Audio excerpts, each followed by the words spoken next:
nous les lançons à M. le Président de la République de gouverner ces pays. Et ça ne va pas. Il a suscité beaucoup d'espoir en arrivant à la tête du pays. Aujourd'hui, les Congolais sombrent dans le désespoir. Il y a la misère qui se lit partout, qui se vit partout. Et nous devons prendre des mesures.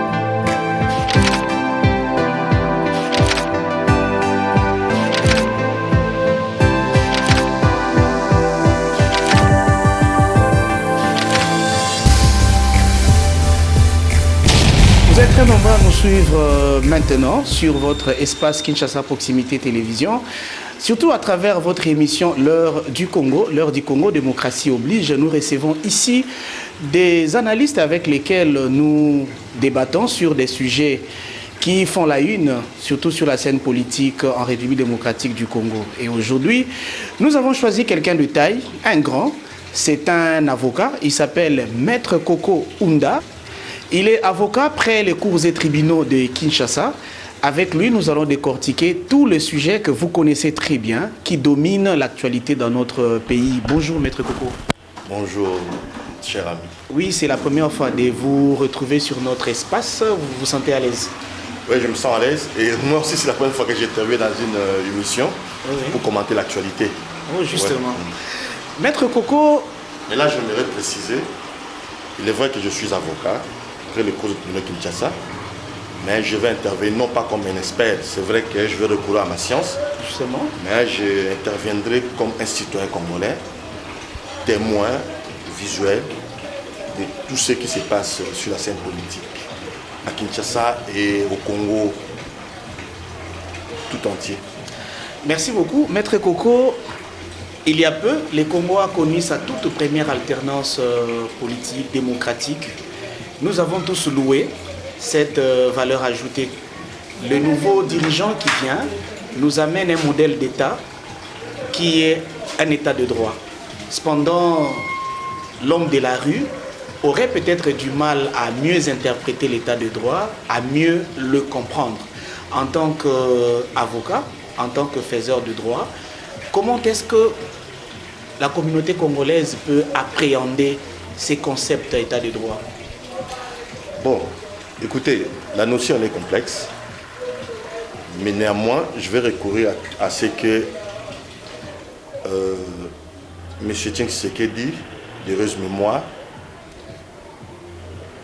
définissait lorsqu'il parlait de l'état de droit. C'est l'état accroché au texte, au respect du texte.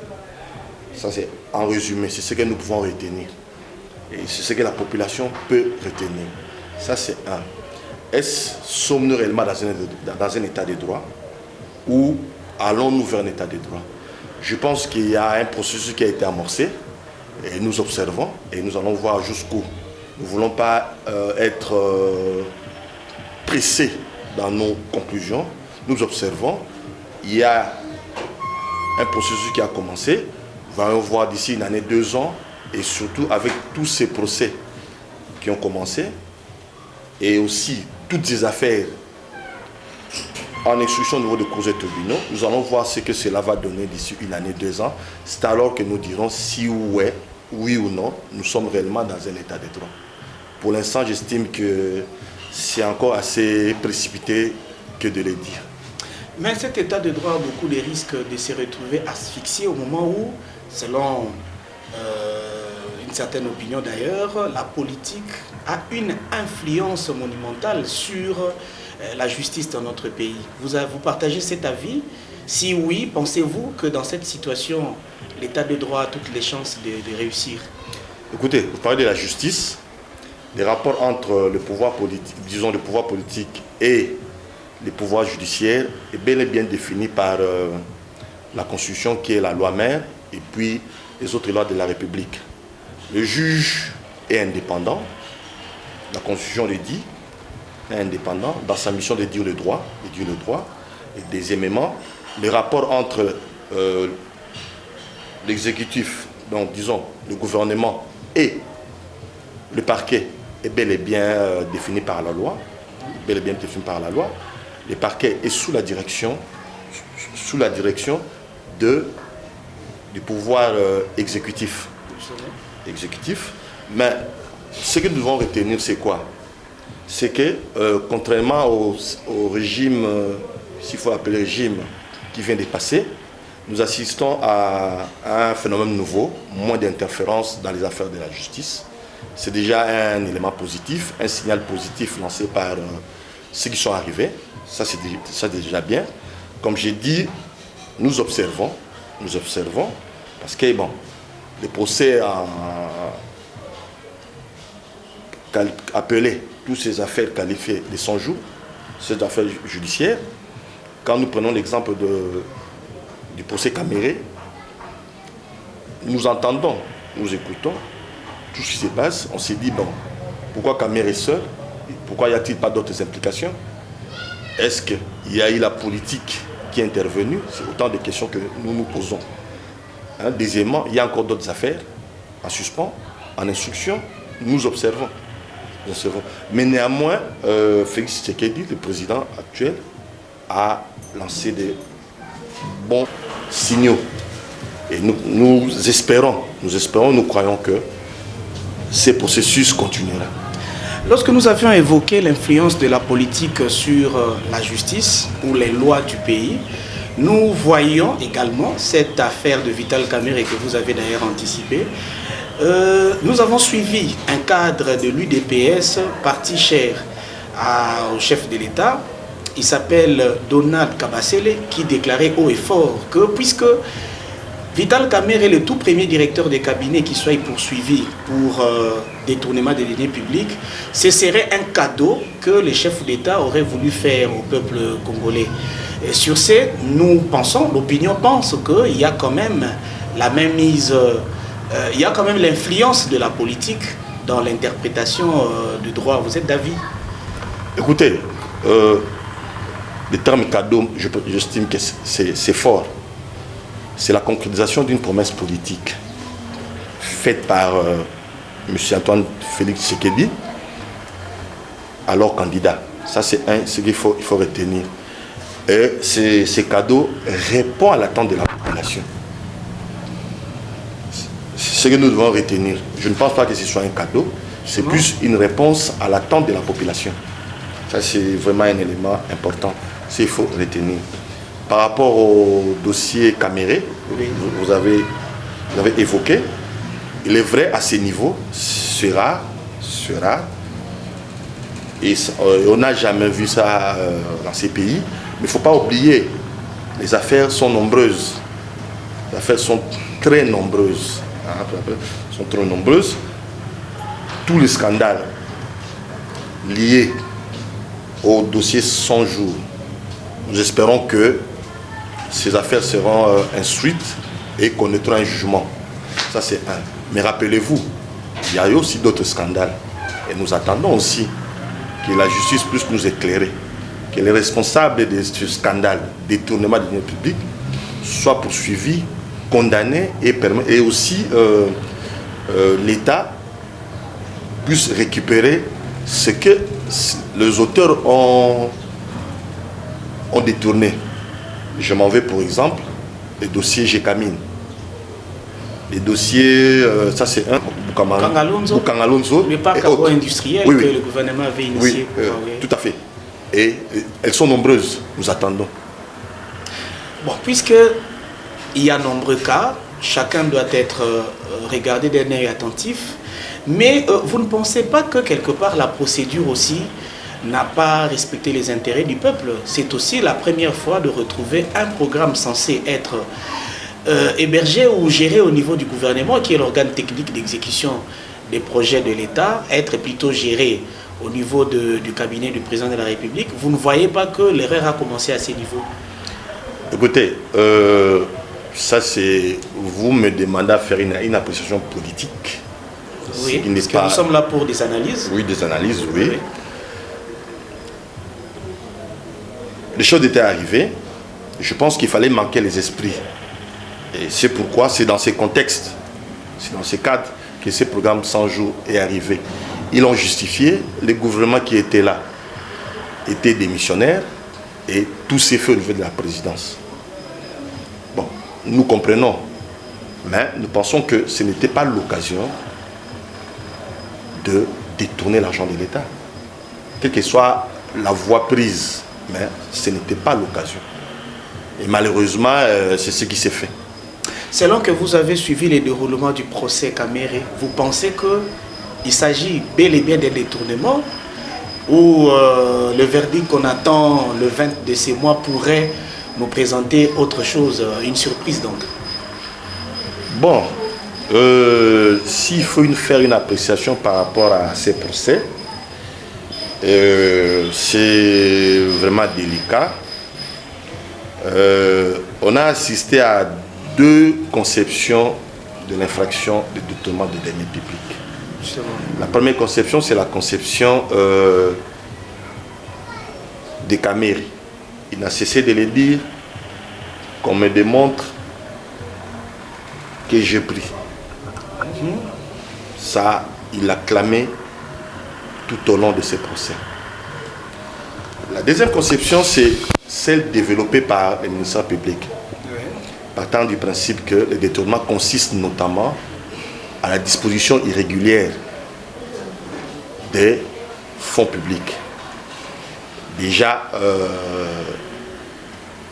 les avocats de la partie civile, le ministère public, ont démontré pour les deux contrats, Samibo et Asmal, je crois, la deuxième société, à la base, il n'y avait pas de contrat.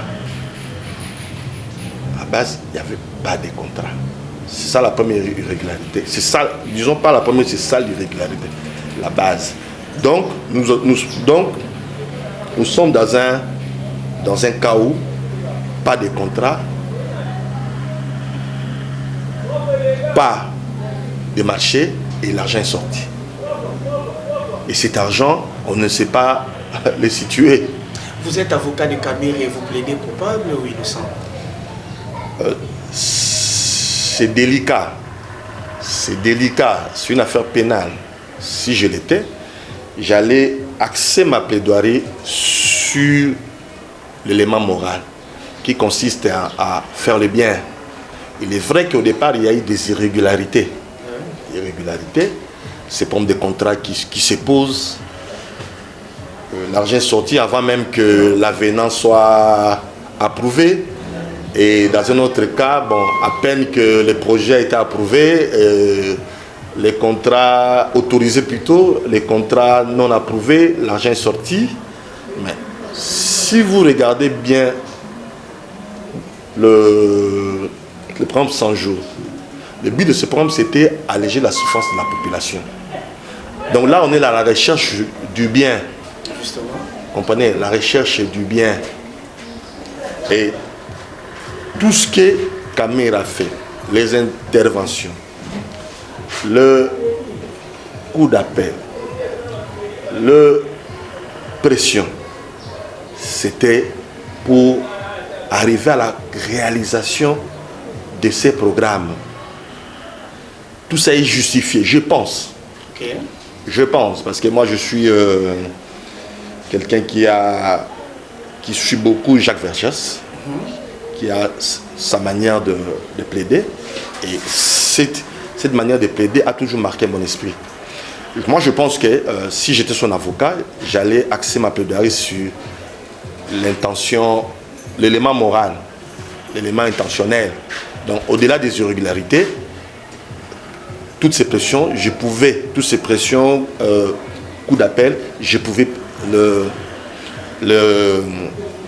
est justifié par la recherche de biens. Justement, car en réalité, ce que les militaires attendraient aujourd'hui, c'est se procurer ces maisons et non ce qui ne sera jamais leur intérêt. Alors, à travers le débat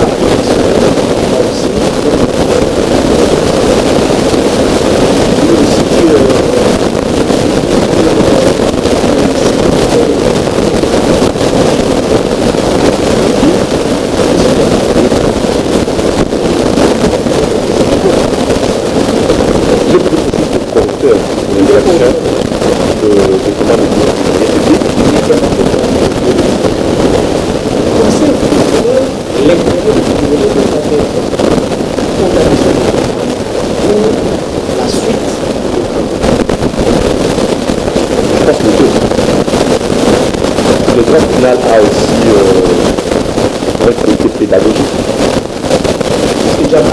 C'est vrai qu'il faut finir les travaux.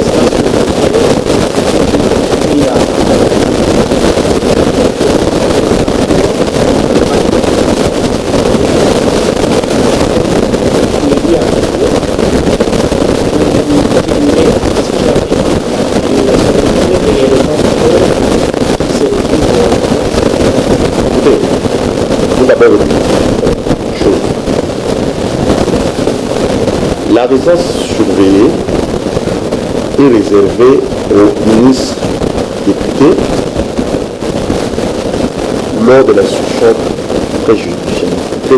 C'est-à-dire que là, on est au parquet. Lorsqu'on est condamné, on purge sa peine en prison. D'abord qu'on insiste. Je ne pense pas que lui est député ou ministre pour bénéficier de ces privilèges. Encore que s'il est condamné, qu'on soit ministre ou pas, la peine on la purge en prison. Il n'y a rien qu'on retient de ça. Ça c'est un. Deuxièmement, les travaux, on va les finir ou pas, mais l'argent déjà on ne le voit pas. Et comment les travaux vont finir? Parce que là, l'argent est sorti. Raison de plus, qu'ils soient contraints d'achever les travaux, parce que si jamais il faudrait un remboursement, on se demande est-ce que cet argent existe encore. Et puis, pareil remboursement, ça prend, à ma connaissance, ça prend pas 10 ans. Et à ce moment-là, les militaires continuent à attendre. Ils sont procureurs chaque. Et vous ne voyez pas tout ce que vous avez évoqué, l'élément de la logique. Non, mais le rôle du juge dans une affaire pénale, c'est de voir si les faits sont établis ou pas. S'ils sont établis, de condamner. S'ils ne sont pas établis, mais si le juge se retrouve dans un cas où les faits sont établis, il va prononcer une peine d'emprisonnement. Il n'y aura pas deux hypothèses. Et aussi, il n'y a pas des incidences négatives sur le plan politique si jamais encore sur le plan de relation. On ne sait pas, on peut faire peur aux investisseurs. Ce sont des faits individuels. Ce sont des faits individuels. Faire peur aux éventuels investisseurs, pourquoi? Parce qu'ils attendent.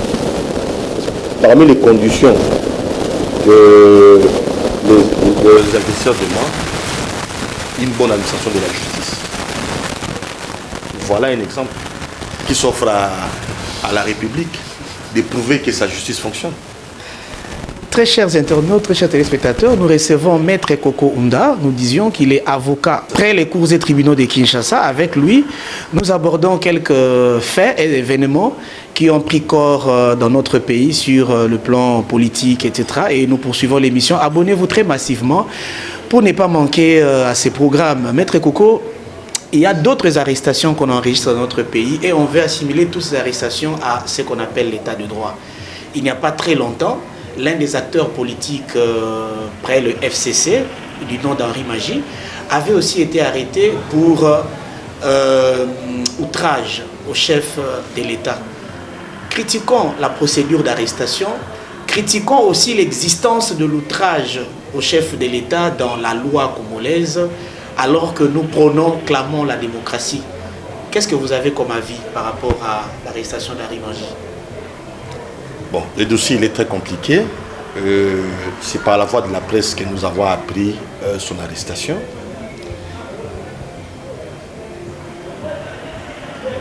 Je ne sais pas me prononcer là-dessus, c'est-à-dire sur la forme.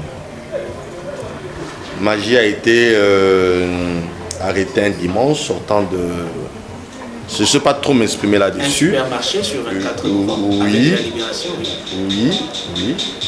Arrêté, interrogé. Et nous avons tous appris que l'OPJ se serait saisi d'office. Bon, pour des faits d'il y a 8 mois. Après transféré au parquet général. Et là, il sera mis sous mandat d'arrêt provisoire. Bon, écoutez, il y a une instruction qui a commencé. Nous allons le voir. Nous allons le voir.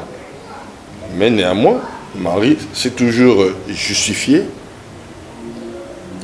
en disant que lui n'applique que ce que le secrétaire général Augustin Kabouya a dit. Kabila, c'est un homme sérieux. Il a regardé dans l'opposition quel acteur politique sérieux et a apporté son dévolu sur l'UDPS pour lui céder les pouvoirs. Or, à ce que je sache, quand vous lisez la loi, on dit que les institutions de la République sont président de la République, 2 gouvernements, les parlements, c'est-à-dire les 2 chambres de parlement, et puis les pouvoirs judiciaires. Et si on se pose la question, quelle est l'institution politique que l'UDPS a acquis après les élections? C'est le président de la République. Il a extrapolé et il est tombé aux conclusions auxquelles il est tombé. Et nous suivons cette affaire, nous allons voir ce que ça va donner. Après ou avant Harry Mangi, c'est aussi un homme de Dieu qui s'est retrouvé aux arrêts pour le cas de viol. C'est ce qui s'est trouvé, ce sont les griefs placés sur lui. Mais d'aucuns pensent qu'il y a encore une influence politique, c'est parce qu'il menait son combat patriotique en citant le président honoraire comme étant l'un des tyrans, des tueurs du Congo et tout ça, et que le président honoraire a pesé sur les corps judiciaires au point que Mukuna se retrouve aux arrêts. Vous partagez cet avis ou vous avez un mot à dire? Bon, écoutez, moi ce que je peux dire, je n'étais pas là quand le président honoraire donnait des instructions pour poursuivre le pasteur Mukuna. J'entends, les gens le disent. Je ne peux pas infirmer ou affirmer. À ce que je sache, ce que nous avons vu, c'est que le pasteur Mukuna s'est transporté jusqu'au parquet général près de la Cour constitutionnelle pour déposer sa plainte contre Kabila. Pour des faits notamment liés à la répression de la communauté burundaise en Congo, à la mort horrible qu'a connu notre compatriote Chebea, ainsi de suite.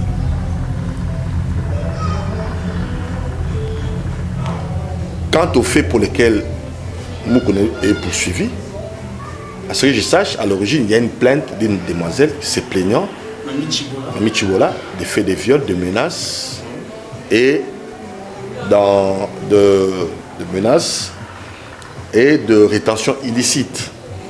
Il y a eu une instruction, le ministre public a conclu à la culpabilité de Mukuna et l'a renvoyé devant le tribunal. C'est à lui d'en faire la démonstration. Et là, il y a une instruction juridictionnelle qui a commencé.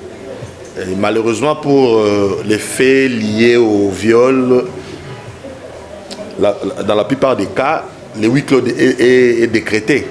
Les peines d'information que nous avons sur le déroulement des audiences, nous l'avons de la presse. Est-ce vrai, est-ce faux? Nous ne pouvons rien affirmer ou rien infirmé. Nous attendons le jugement.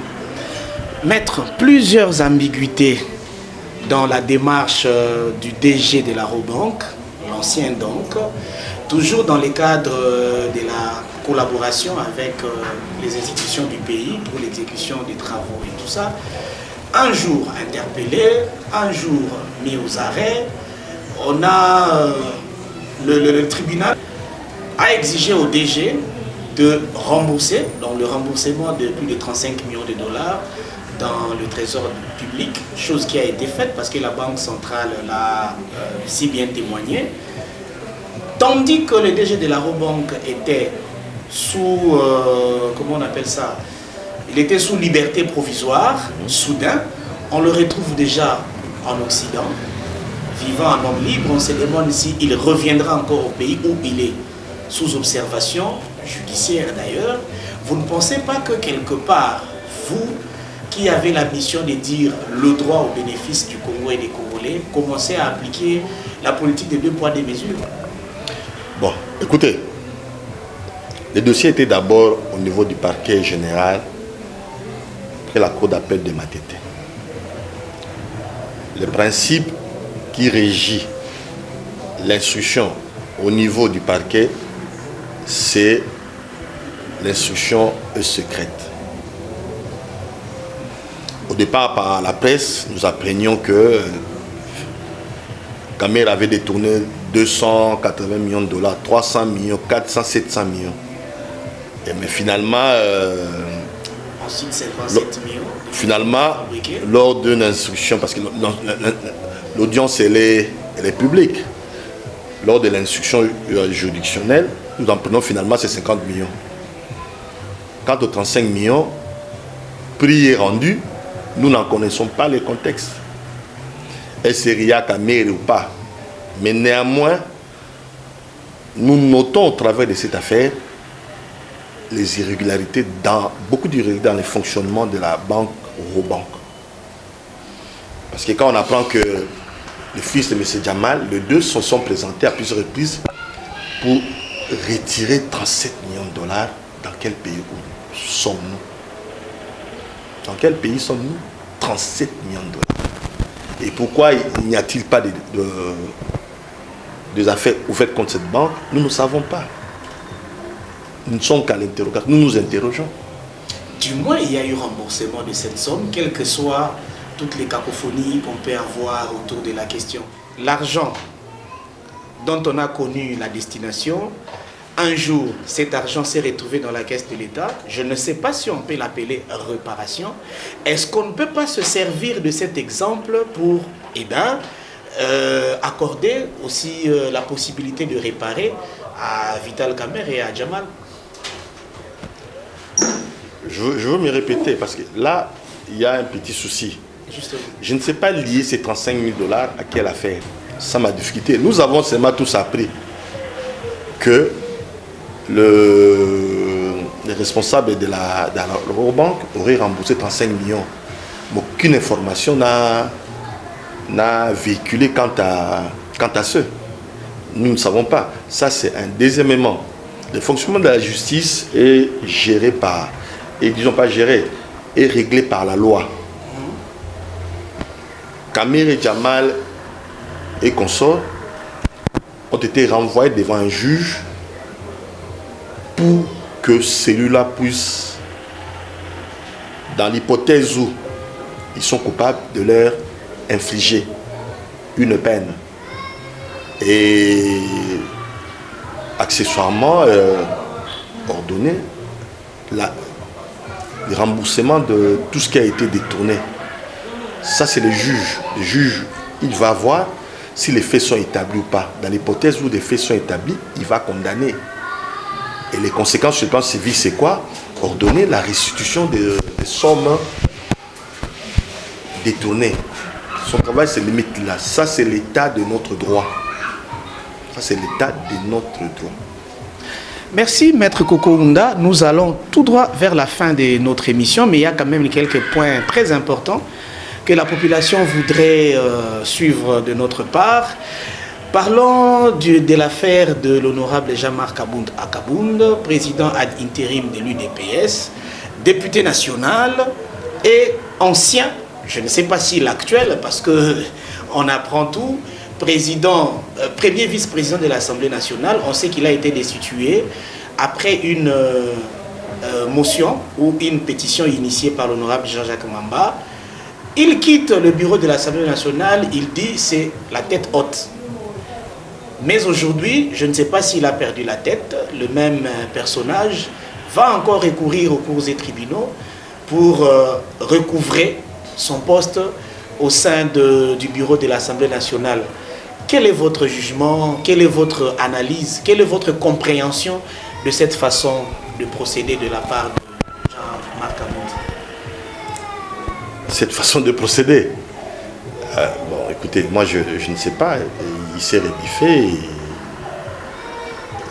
il a jugé bon de saisir la Cour constitutionnelle, estimant que son droit de la défense garanti par la Constitution, dans la procédure de sa déchéance, a été méconnu. Quel serait l'avenir de sa démarche? Je n'ai pas lu la requête. À ce que je sache, j'ai appris par la voie de la presse qu'il a ouvert un contentieux au niveau de la Cour constitutionnelle en déposant sa requête à l'annulation de la procédure qui a abouti à son éviction, à sa déchéance, fondant cette requête sur la violation de son droit de la défense. Est-ce qu'on peut utiliser des termes les plus vulgaires que possible pour que la population qui nous suit comprenne très bien là où ceux qui ont initié cette démarche ont faussé dans la procédure? Quelle démarche? Non, la démarche de la destitution de Jean-Marc Kabound. Bon, écoutez, nous avons tous suivi, à la base il y avait une pétition, et la pétition a suivi la procédure telle que définie par le règlement intérieur de l'Assemblée nationale. Et cette procédure a abouti à sa déchéance. Étant donné que nous n'avons pas lu cette requête, parce que je ne veux pas jouer à l'apprenti sorcier, je ne peux pas m'exprimer ici pour dire à quel moment de la procédure son droit de la défense n'a pas été respecté. Parce qu'à ce que je sache, l'honorable Mamba lui aurait adressé une correspondance. Une première, une deuxième, une troisième. Il n'a pas daigné répondre à cette correspondance. Et la conséquence, estimant que par son attitude, par des déclarations faites au travers des médias, cette déclaration a jeté l'opprobre à l'institution Assemblée nationale. Il en a tiré toutes les conséquences et en ouvrant la procédure de sa déchéance. Et ce qui a abouti à son éviction. Mais pendant que le Conseil de la Cour constitutionnelle nous fait attendre, je ne sais pas si je dois dire un verdict, aujourd'hui même, ce soir on le connaîtra, on apprend qu'au niveau de l'Assemblée nationale, une motion a déjà été déposée contre l'honorable Jean-Marc Kabound, voire même une pétition signée déjà par 104 ou 114 députés nationaux. Cette fois-là, vous pensez que la démarche, elle est bonne? Bon, jusqu'à présent, la Cour constitutionnelle ne s'est pas encore prononcée. Il faut attendre. Parce que jusqu'à la décision de la Cour constitutionnelle, Kabound n'est plus vice-président. Alors, il n'est plus vice-président. Pourquoi une nouvelle pétition? Il faudrait attendre. Non, peut-être parce que l'Assemblée nationale a compris qu'elle est peut-être défaillante, elle va peut-être tomber. Ou peut-être que la Cour s'est penchée du côté de Kabound, peut-être. Bon, il n'y a pas longtemps, on réclamait la République des juges. C'était la présidente de l'Assemblée nationale. Bon. Et certaines voix même s'élèvent pour dire que puisqu'il n'y a pas longtemps, le chef de l'État venait de nommer les hauts magistrats de la République, et que certainement, il serait recommandé par Jean-Marc Aboud, et qu'aujourd'hui, les hommes de droit sont en train de faire la politique de Jean-Marc Aboud. Bon, déjà, l'ordonnance qui intime à l'Assemblée nationale l'ordre de suspendre le calendrier, l'exécution du calendrier est sujette à controverse. Certains disent qu'elle est illégale, d'autres disent qu'elle est conforme à la loi. Alors, les partisans de l'illégalité soutiennent ce que vous venez de dire. Moi, je suis de ceux qui pensent que cette ordonnance est illégale. Maître Coco, pendant que nous savons tous fort bien que le temple ou la chambre des représentants ou le palais du peuple où siège l'Assemblée nationale et le Sénat, donc le Parlement congolais, est inviolable. Cependant, il y a peu, les députés nationaux, donc les élus du peuple, ont eu du mal à accéder à leur site naturel de travail à cause d'une bonne présence policière commandée par le Conseil d'État, je pense bien. Et comment vous jugez cette façon de pratiquer le droit contre les élus du peuple? D'abord, je vais revenir sur l'illégalité de l'ordonnance, parce que je dois quand même l'expliquer. Allez-y. Oui. Pourquoi j'estime qu'elle est illégale? Parce que la base, la décision à la base, elle n'est pas une décision administrative, prise par une autorité administrative. L'autorité qui a signé la décision portant calendrier de l'élection d'un vice-président est une autorité parlementaire. Et cette décision a été prise conformément à au règlement intérieur de l'Assemblée nationale. Et le règlement intérieur de l'Assemblée nationale n'est pas un acte réglementaire. C'est un acte de l'Assemblée ou un acte parlementaire. Et aussi, la décision signée par Mabunda est aussi un acte de l'Assemblée. Donc, son contentieux n'est pas de la compétence du juge administratif.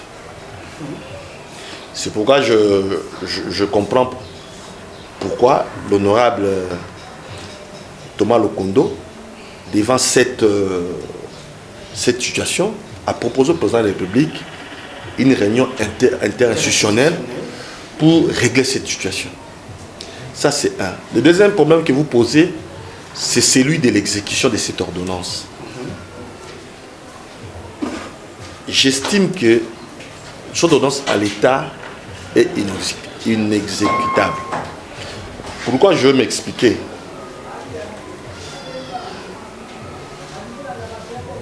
Ceux qui ont requis son exécution ont ordonné l'interdiction aux députés d'accéder au palais du peuple. Or, à ce que je sache, le palais du peuple qui est le siège de l'Assemblée nationale, le palais du peuple, les députés n'y vont pas seulement pour la plénière. Le bureau est permanent, les commissions siègent, il y a une administration rattachée. En bloquant l'accès, on a paralysé toute une institution. Or, la décision comportait un point inscrit à l'ordre du jour de la plénière. L'élection du premier vice-président. Ok. Or, la plénière, nous le savons, des fois, elle est tenue sur base de nombreux points inscrits à l'ordre du jour. Justement. Vous comprenez? Alors, que fallait-il faire dans le cas d'espèce? Est-ce la solution était d'empêcher toute une institution de fonctionner, ou peut-être empêcher l'exploitation de l'un des points inscrits à l'ordre du jour. Et comment les faire? C'est ça la grande question. Comment les faire? Empêcher les députés de ne pas statuer sur un point déjà inscrit à l'ordre du jour. Comment les faire? C'est pourquoi, pour ma part, j'estime que l'ordonnance à l'État est inexécutable. Maître, vous avez plus vécu dans le pays de vieille démocratie, dans le pays de droit, etc. Lorsque vous comparez la pratique du droit, par exemple en Europe où vous avez ni domicile, et ici dans notre pays, la République démocratique du Congo, quel est un conseil à prodiguer, surtout aux dirigeants? Quel est l'effort à conjuguer pour la beauté de la pratique du droit dans notre pays? La beauté de la pratique. Écoutez, nous sommes une démocratie naissante. La France, les États-Unis, c'est 200 ans, 100 ans de pratique démocratique. Mais je pense qu'il faut de la volonté, il faut le vouloir. Ça, c'est un des éléments. Il faut aimer la démocratie. Il faut aimer les peuples. Pour qu'un jour, nous vivions la démocratie telle qu'ailleurs. On ne dit pas qu'aux États-Unis, tout est parfait. Tous ces mouvements contre le racisme, nous les voyons. Nous les voyons. Mais néanmoins, si nous pouvons quand même faire un effort, beaucoup, faire un effort et s'approcher de cet idéal, ce serait une bonne chose. Vous savez, dans la où vont les choses, vous espérez que ça arrivera un jour? Je ne pense pas que nous vivrons, toi et moi vivrons ça. Merci beaucoup, maître. Nous sommes vraiment à la fin de cette émission. On vous pose une dernière question parce que la vie humaine compte, la santé compte. On sait que toute la planète aujourd'hui est en mouvement à cause de la pandémie, de la maladie à Covid-19. Une seule question par rapport à cela. Je recule encore pour vous rappeler que vous vivez quand même dans des pays où le social est assuré, etc. Les confinements vont passer au Congo. Les répercussions, les incidences seraient peut-être malheureuses. Un conseil aux dirigeants congolais pour que le peuple congolais ne vive pas des conséquences très très néfastes après la Covid-19. Bon, la question elle est complexe parce que là il y a une crise sanitaire. Nous voyons la crise sanitaire, les mesures ont été prises et tout le monde est d'accord que les mesures ont été insuffisamment prises. On parle de dons, 19 millions, 10 millions des Américains, 19 millions de dollars bien sûr, hein, de l'Union européenne, 19 millions d'euros et beaucoup. Cet argent-là, bon, nous ne savons pas comment il est géré, à quoi il est affecté. Je pense qu'avec cet argent, nous devions saisir cette occasion pour réformer notre système sanitaire. Ça, c'est un des éléments. Je ne peux pas comprendre avec tout ce qu'on entend comme somme, on soit encore à aller à INRB pour faire les examens, pour faire le test plutôt. Moi, je suis Nwandi Yakoma.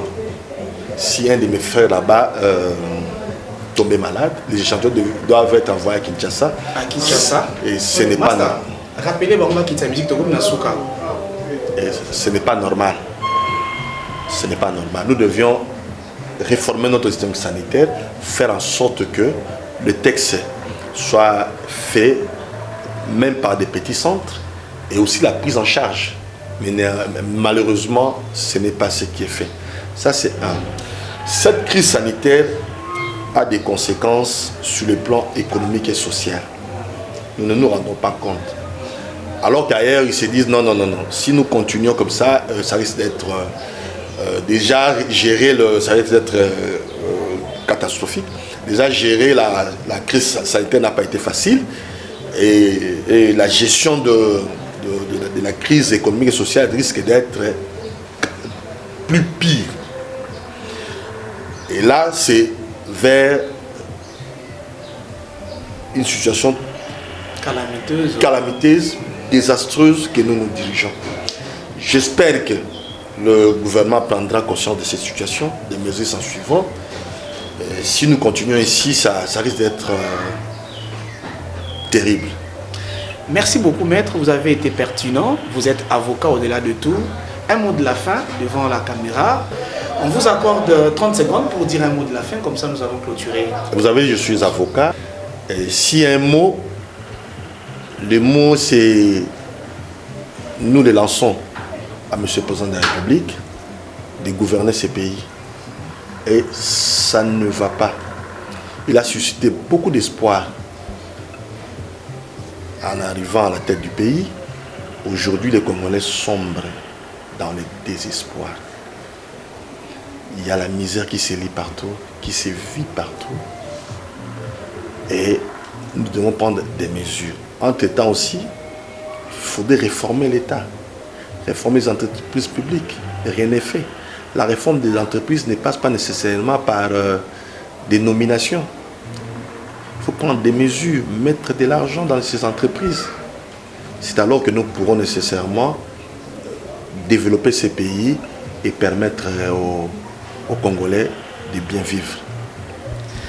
Avocat près les cours et tribunaux de Kinshasa, il s'appelle Maître Koko Ounda. C'est lui que nous recevions dans le cadre de cette émission L'heure du Congo. Je remercie sa présence, sa disponibilité. Je vous remercie aussi pour tout le temps que vous avez accordé à suivre cette émission. Je remercie toute l'équipe qui m'accompagne derrière la caméra, Melki Concept. Je remercie mon assistant Erle Kassongo Malango, Rodimitima, Maître Mike Bouchiri et Sanga, le garçon bio, ainsi que Daniel Bolodjoa et Posiana Mputulu. Nous prenons rendez-vous pour notre prochaine émission. En attendant, portez-vous bien.